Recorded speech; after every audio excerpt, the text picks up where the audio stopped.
Hi, എല്ലാവർക്കും സുഖമാണെന്ന് കരുതുന്നു. ഓക്കെ, നമുക്ക് ഇന്നത്തെ ക്ലാസ്സിലേക്ക് വരാം. കഴിഞ്ഞ ക്ലാസ്സിൽ നാം പഠിച്ചിട്ടുള്ള ഇൻഡിഫറൻസ് കർവ് അല്ലെങ്കിൽ നിസ്സംഗത വക്രം, മാർജിനൽ റേറ്റ് ഓഫ് സബ്സ്റ്റിറ്റ്യൂഷൻ, ഇതിന് ശേഷം ബാക്കി വരുന്ന ഒരു പാഠഭാഗമാണ് നാം ഇന്ന് ചർച്ച ചെയ്യുന്നത്. The monotonic preference of the consumer, ഒരു ഉപഭോക്താവിൻ്റെ ഏകതാനമായ മുൻഗണന. നമുക്കറിയാം, ഒരു ഉപഭോക്താവിനെ സംബന്ധിച്ചിടത്തോളം അദ്ദേഹത്തിന് മാർക്കറ്റിൽ ഒത്തിരി ബണ്ടിലുകൾ ലഭ്യമാണ്, അല്ലേ? അതെ. ഇങ്ങനെ ഒരു ഉപഭോക്താവിന് തനിക്ക് ലഭ്യമായ ഒത്തിരി ബണ്ടിലുകളിൽ നിന്നും ഏത് ബണ്ടിലാണ് അദ്ദേഹം തിരഞ്ഞെടുക്കുന്നത്? ഈ കാര്യമാണ് നമ്മുടെ മൊണോട്ടോണിക് പ്രിഫറൻസ് അല്ലെങ്കിൽ ഒരു ഉപഭോക്താവിൻ്റെ ഏകതാനമായ മുൻഗണന എന്ന പാഠഭാഗം ചർച്ച ചെയ്യുന്നത്. നമുക്കൊരു ഉദാഹരണം നോക്കാം. നമ്മുടെ കൺസ്യൂമറെ സംബന്ധിച്ചിടത്തോളം അദ്ദേഹത്തിന് 2 ബണ്ടിലുകൾ ലഭ്യമാണ് എന്ന് വിചാരിക്കുക. എ എന്ന് പറയുന്ന ബണ്ടിലും ബി എന്ന് പറയുന്ന മറ്റൊരു ബണ്ടിലും. എ എന്ന് പറയുന്ന ബണ്ടിലിൽ 5 ഉദാഹരണത്തിന് 5 ആപ്പിളും 3 ബനാനയും അടങ്ങിയ ഒരു ബണ്ടിലാണ് എ എന്ന് പറയുന്ന ബണ്ടിൽ. മറ്റൊരു ബണ്ടിൽ അദ്ദേഹത്തിന് ലഭ്യമായിട്ടുള്ളത് 4 ആപ്പിളും 3 ബനാനയും അടങ്ങിയിട്ടുള്ള ബണ്ടിലാണ്. ഇങ്ങനെ ഇദ്ദേഹത്തിന് ലഭ്യമായിട്ടുള്ള 2 ബണ്ടിലുകളിൽ നിന്നും ഏത് ബണ്ടിലാണ് നമ്മുടെ ഉപഭോക്താവ് തിരഞ്ഞെടുക്കുക? ഏതാണ്? എ എന്ന് പറയുന്ന ഫസ്റ്റ് ബണ്ടിലാണ് ഇദ്ദേഹം തിരഞ്ഞെടുക്കുക. എന്താണ് അതിനുള്ള കാരണം?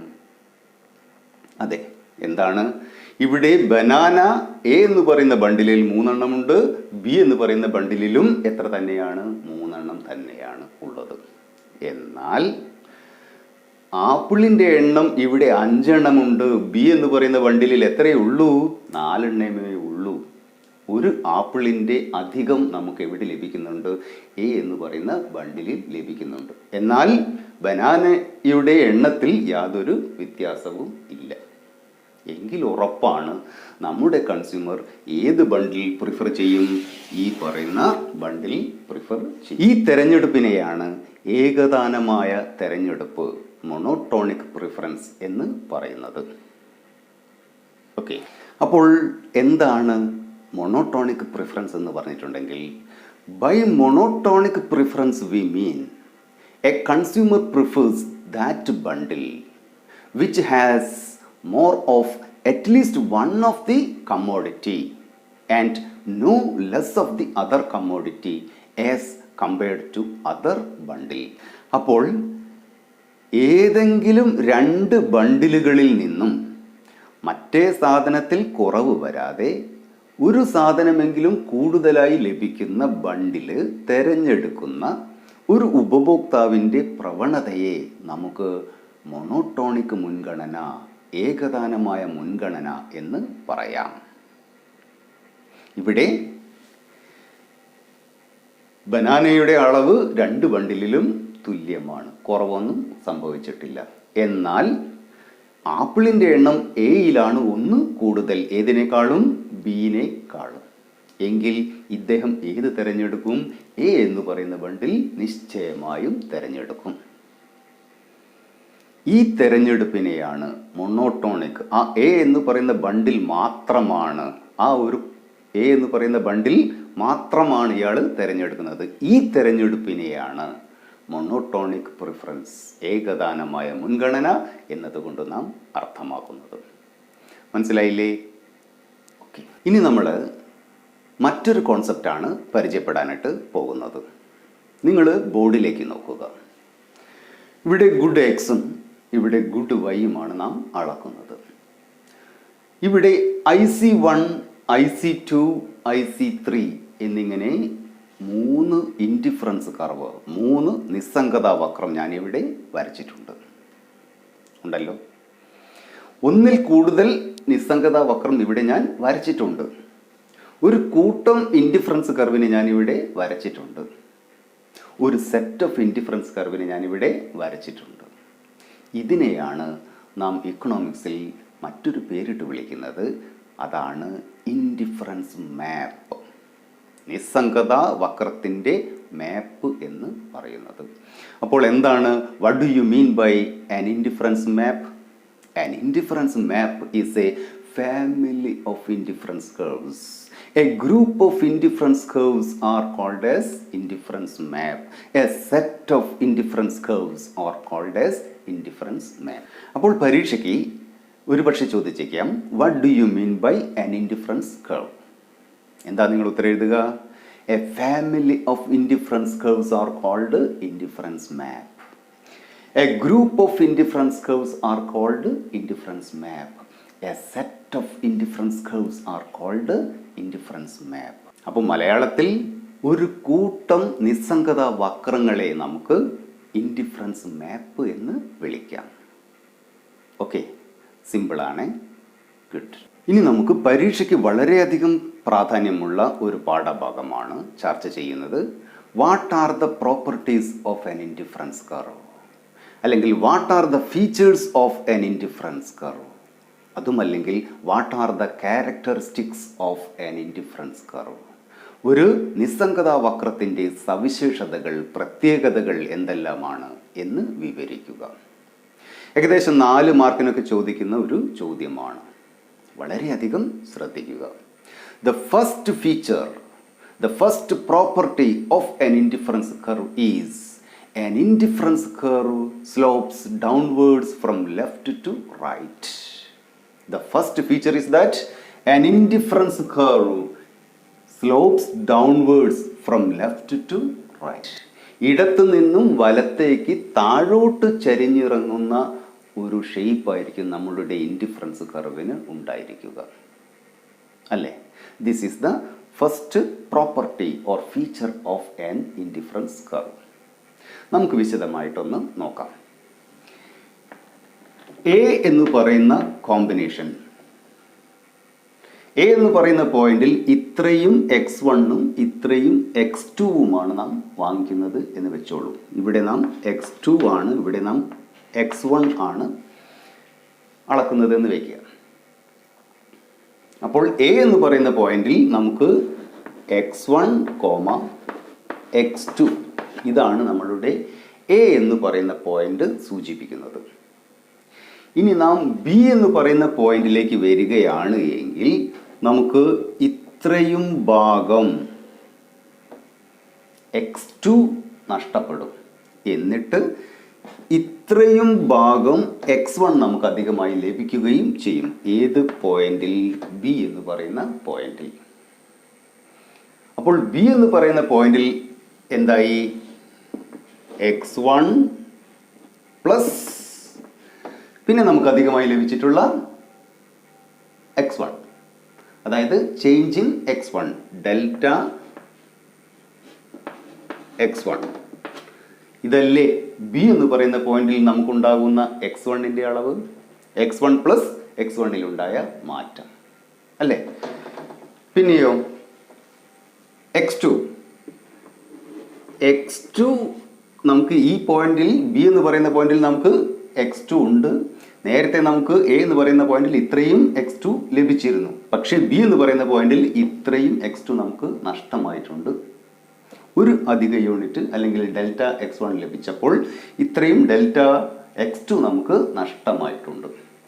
അപ്പോൾ x2 പ്ലസ് ഡെൽറ്റ x2, ഈ ഡെൽറ്റ x2 എന്താണ്? നമുക്ക് നഷ്ടമായതാണ്. ഈ ഡെൽറ്റ x1 എന്താണ്? നമുക്ക് അധികമായി ലഭിച്ച x1 ആണ്. ഇതല്ലേ നമ്മുടെ ബി എന്ന് പറയുന്ന കോമ്പിനേഷൻ സൂചിപ്പിക്കുന്നത്? ഓക്കെ, എ എന്ന് പറയുന്ന പോയിന്റിൽ നിന്നും ബിയിലേക്ക് വന്നപ്പോൾ ഇത്രയും x2 നാം ത്യജിച്ച് ഇത്രയും x1 നമുക്ക് ലഭിച്ചു, ഇല്ലേ? ഒരു വസ്തു ഉപേക്ഷിച്ചിട്ട് ഒരു വസ്തു നമുക്ക് ലഭിക്കുകയാണ് ഇവിടെ ചെയ്യുന്നത്. എങ്കിൽ ഇവ തമ്മിൽ എങ്ങനെ ബന്ധപ്പെട്ടിരിക്കുന്നു? ഒന്ന് കുറയുമ്പോൾ മറ്റത് കൂടുന്നു എങ്കിൽ നെഗറ്റീവാണ് ബന്ധം. അത് കാരണം നമ്മളുടെ ഇൻഡിഫറൻസ് കർവും എന്ത് തന്നെയാണ്? നെഗറ്റീവ്ലി സ്ലോപ്പിംഗ് ആണ്, ഡൗൺവേർഡ് സ്ലോപ്പിംഗ് ആണ്. ഓക്കെ, ഇനി രണ്ടാമത്തെ പ്രോപ്പർട്ടി നമുക്കൊന്ന് നോക്കാം. Higher indifference curve gives higher level of satisfaction. ഉയർന്ന നിസ്സംഗത വക്രം കൂടുതൽ സംതൃപ്തി നൽകുന്നു. This is the second feature or characteristic of an indifference curve. നമുക്കൊന്ന് നോക്കാം. ബോർഡിൽ IC1 എന്ന് പറയുന്ന ഒരു ഇൻഡിഫറൻസ് കർവ് ഇവിടെ വരച്ചിട്ടുണ്ട്. ഇതിൽ A എന്ന് പറയുന്ന കോമ്പിനേഷൻ ഇത്രയും എക്സും ഇത്രയും വൈയും, ഇതിന് നമുക്ക് A എന്ന് പറയുന്ന പേര് കൊടുക്കാം. ഓക്കെ, നമുക്കറിയാം ഒരു ഇൻഡിഫറൻസ് കർവിൻ്റെ ഏത് പോയിന്റ് എടുത്ത് നോക്കിയിട്ടുണ്ടെങ്കിലും അവിടെയൊക്കെ നമുക്ക് ലഭിക്കുന്ന സംതൃപ്തി തുല്യമായിരിക്കും. നാം നേരത്തെ ക്ലാസ്സിൽ അത് പഠിച്ച് കഴിഞ്ഞതാണ്. ഇപ്പോൾ നാം ഇൻഡിഫറൻസ് കർവ് IC1-ലാണുള്ളത്, A എന്ന് പറയുന്ന പോയിന്റിലാണ് ഉള്ളത് എങ്കിൽ OX x1-ഉം OX ഗുഡ് എക്സും OY ഗുഡ് വൈയും നമുക്ക് ലഭിക്കുന്നുണ്ട്. ഇനി മറ്റൊരു പോയിന്റ് സൂചിപ്പിക്കുകയാണ്. ഇവിടെ ഗുഡ് വൈയുടെ അളവ് സെയിം തന്നെയാണ്,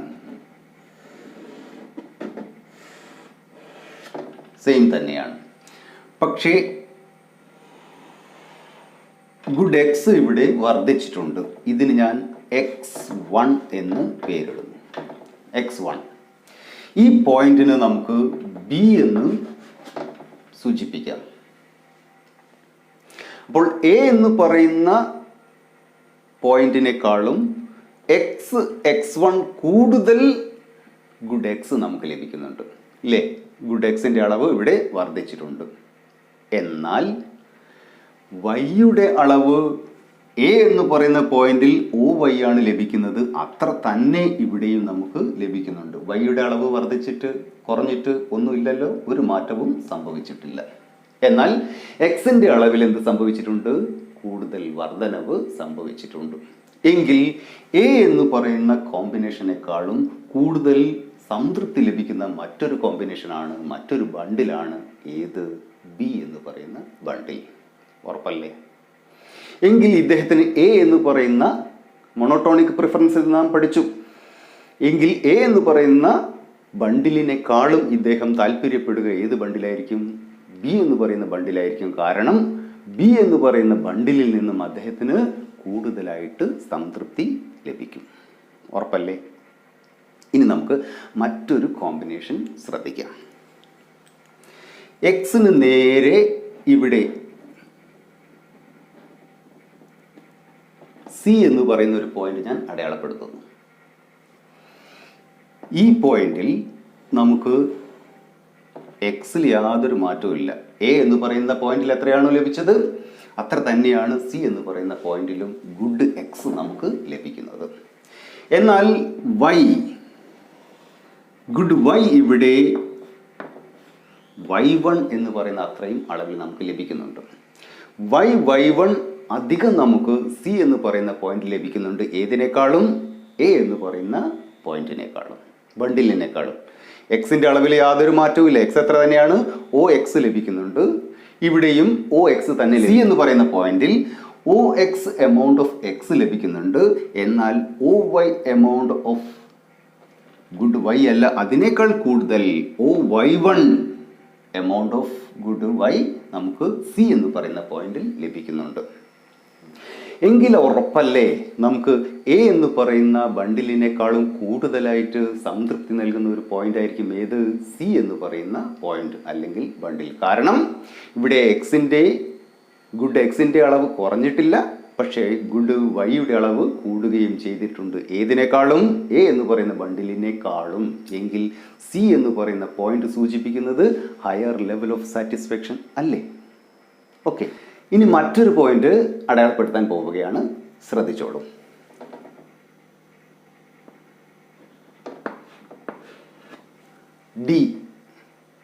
D എന്ന് പറയുന്ന പോയിന്റിൽ നമുക്ക് ഗുഡ് എക്സ് ഇത്രയും ലഭിക്കുന്നുണ്ട്. ഇതിന് ഞാൻ X ക്യാപ്പ് എന്ന് അടയാളപ്പെടുത്തുന്നു.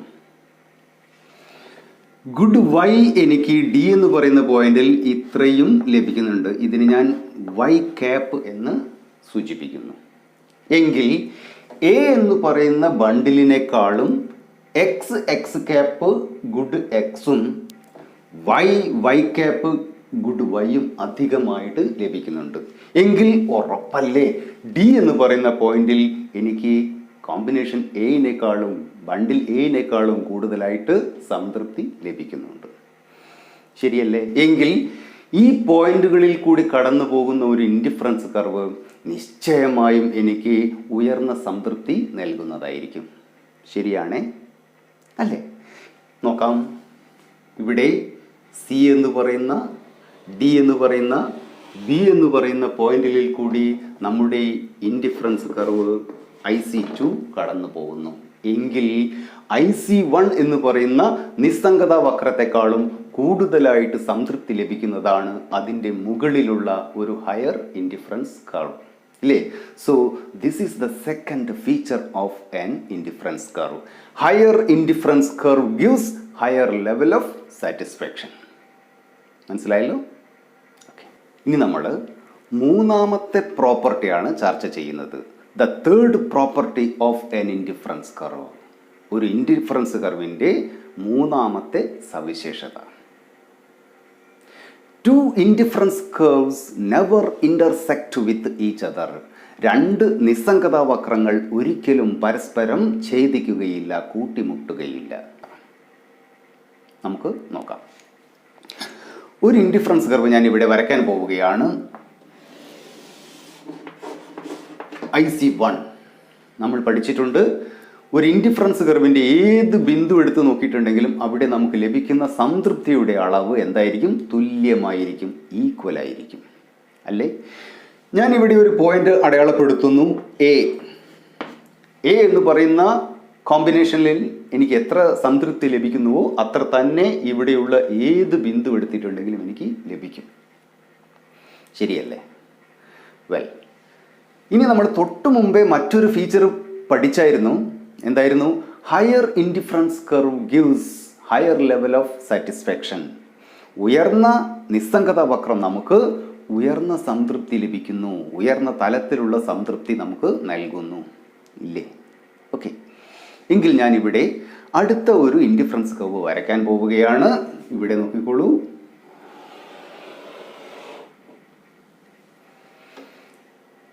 ഈ ഇൻഡിഫറൻസ് കർവിൻ്റെ മുകളിലല്ലേ നമ്മളുടെ ഇപ്പോൾ വരച്ചിട്ടുള്ള ഇൻഡിഫറൻസ് കർവ്? എങ്കിൽ ഹയർ ഇൻഡിഫറൻസ് കർവിനെയല്ലേ ഇത് സൂചിപ്പിക്കുന്നത്? ഓക്കെ. ഈ ഇൻഡിഫറൻസ് കർവിനെ ഞാൻ പൂർണ്ണമാക്കുകയാണ്.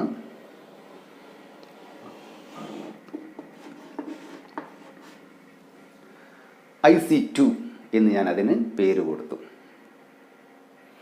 ഇനി ഞാൻ സ്പർശിക്കുന്ന ഭാഗം വളരെ വ്യക്തമായിട്ട് നോക്കണം. ഈ പോയിന്റിനേക്കാൾ കൂടുതൽ സംതൃപ്തി നൽകുന്നതാണ് ഈ പോയിന്റ്. കാരണം higher indifference curve gives higher level of satisfaction. എങ്കിൽ ഈ പോയിന്റും എനിക്ക് ഇവിടെ ഉള്ളതിനേക്കാൾ കൂടുതൽ സംതൃപ്തി നൽകും. ഇല്ലേ? ഇനി വളരെയധികം ശ്രദ്ധിച്ചോളൂ. ഈ പോയിന്റ് എ എന്ന് പറയുന്ന പോയിന്റ് നമ്മുടെ ഉയർന്ന ഇൻഡിഫറൻസ് കർവിലെ ഒരു പോയിന്റ് അല്ലേ? സൂക്ഷിച്ച് ശ്രദ്ധിച്ച് നോക്കിക്കോളൂ. നേരത്തെ ലോവർ ഇൻഡിഫറൻസ് കർവായ ഇൻഡിഫറൻസ് കർവ് IC1 ഒരു പോയിന്റ് തന്നെയല്ലേ എ? എങ്കിൽ നേരത്തെ നമുക്ക് സംതൃപ്തി കുറവായിരുന്നല്ലോ ലഭിച്ചത്, അല്ലേ? ഇപ്പോൾ രണ്ടാമത് വരച്ച ഒരു ഇൻഡിഫറൻസ് കർവിൽ ഏത് ബിന്ദുവിൽ നമുക്ക് തുല്യ സംതൃപ്തി ലഭിക്കണം. എങ്കിൽ എ എന്ന് പറയുന്ന പോയിന്റിൽ നമുക്ക് നേരത്തെ പറഞ്ഞതിനേക്കാൾ കൂടുതലായിട്ട് സംതൃപ്തി ലഭിക്കണം. വേണ്ടേ? എ എന്ന് പറയുന്ന ബിന്ദു IC1-ൻ്റെയും IC2-ൻ്റെയും കോമൺ പോയിന്റ് ആണ്, ഇന്റർസെക്റ്റ് ചെയ്യുന്ന ബിന്ദുവാണ്. എങ്കിൽ എ എന്ന് പറയുന്ന പോയിന്റിന് രണ്ട് വാല്യൂ വരുന്നു. സംതൃപ്തി കുറഞ്ഞ ഒരു മൂല്യവും വരുന്നു, സംതൃപ്തി കൂടിയ ഒരു മൂല്യവും അത് കാണിക്കുന്നു. ഒരേ പോയിന്റ്, ഒരേ ബിന്ദു രണ്ട് amount of satisfaction, 2 amount of satisfaction കാണിക്കുന്നു എന്ന് പറഞ്ഞിട്ടുണ്ടെങ്കിൽ the result is quite absurd. അത് നമുക്ക് വിശ്വസിക്കാൻ പറ്റാത്തതാണ്. അത് എന്തല്ല, പ്രായോഗികമല്ല. അതുകൊണ്ട് തന്നെ നമുക്ക് സുനിശ്ചിതമായും പറയാം, precisely we can say two indifference curve never intersect with each other. മനസ്സിലായില്ലേ? ഓക്കെ, ഇനി നാലാമത്തെ സവിശേഷത നമുക്ക് പരിശോധിക്കാം. ഞാനിവിടെ ഒരു ഇൻഡിഫറൻസ് കർവ് വരയ്ക്കുകയാണ്. IC1 ഇത് നമ്മൾ കഴിഞ്ഞ ക്ലാസ്സിൽ ചർച്ച ചെയ്തതാണ്. എന്തായിരുന്നു? The shape of an indifference curve is convex to origin. ഒറിജിനിൽ നിന്നും നാം നോക്കുമ്പോൾ ഇതിൻ്റെ ഷേപ്പ് എന്താണ്? കോൺവെക്സ് ടു ഒറിജിൻ ആണ്. ഇതാണ് ഇതിൻ്റെ നാലാമത്തെ സവിശേഷത. What is the reason for the convex shape of an indifference curve? Come on. Yes, diminishing marginal rate of substitution. Diminishing marginal rate of substitution is the reason for the convex shape of an indifference curve. Very good. Okay, അപ്പോൾ നമ്മൾ ഇന്ന് ഒരു indifference കർവിൻ്റെ സവിശേഷതകൾ, പ്രത്യേകതകൾ എന്തെല്ലാമാണ് എന്നതാണ് കാര്യമായിട്ട് ചർച്ച ചെയ്തിട്ടുള്ളത്. മിക്കവാറും 4 മാർക്കിനൊക്കെ ചോദിക്കുന്ന ഒരു പാഠഭാഗമാണ് ഇത്. What are the properties of an indifference curve? What are the characteristics of an indifference curve? എന്നിങ്ങനെയൊക്കെ അത് ചോദിക്കും. നോക്കിക്കോളൂ. The first property of an indifference curve is an indifference curve is a downward sloping one from left to right. ഇടത്തു നിന്നും വലത്തോട്ട് താഴോട്ട് ചരിഞ്ഞിറങ്ങുന്ന ഒരു വക്രമായിരിക്കും ഒരു നിസ്സംഗതാ വക്രം. പഠിച്ചു. ഇനി രണ്ടാമതായിട്ട് നാം ചർച്ച ചെയ്തിട്ടുള്ള പറഞ്ഞിട്ടുള്ള പ്രോപ്പർട്ടി എന്തായിരുന്നു? Higher indifference curve gives higher level of satisfaction. ഉയർന്ന നിസ്സംഗതാ വക്രം നമുക്ക് കൂടുതൽ സംതൃപ്തി നൽകുന്നു, നമുക്ക് ഉയർന്ന തലത്തിലുള്ള സംതൃപ്തി നൽകുന്നു. This is the second characteristic of an indifference curve. Now what is the third feature of an indifference curve? Two indifference curve never intersect with each other. 2 നിസ്സംഗതാ വക്രങ്ങൾ ഒരിക്കലും പരസ്പരം ഛേദിക്കുകയില്ല. And what is the last and fourth property of an indifference curve? Yes, an indifference curve is convex to origin. And what is the reason for the convex shape of an indifference curve?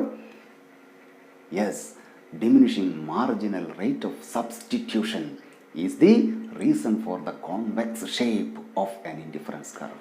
Very good. ഇന്നത്തെ class നാം ഇവിടെ അവസാനിപ്പിക്കുകയാണ്. നമുക്ക് ശേഷിക്കുന്ന ഭാഗം അടുത്ത ക്ലാസ്സിൽ കാണാം. ഇതുവരെ എന്നെ ശ്രവിച്ചിട്ടുള്ള മുഴുവൻ വിദ്യാർത്ഥികൾക്കും ഒത്തിരി നന്ദി പറഞ്ഞുകൊണ്ട് ബൈ.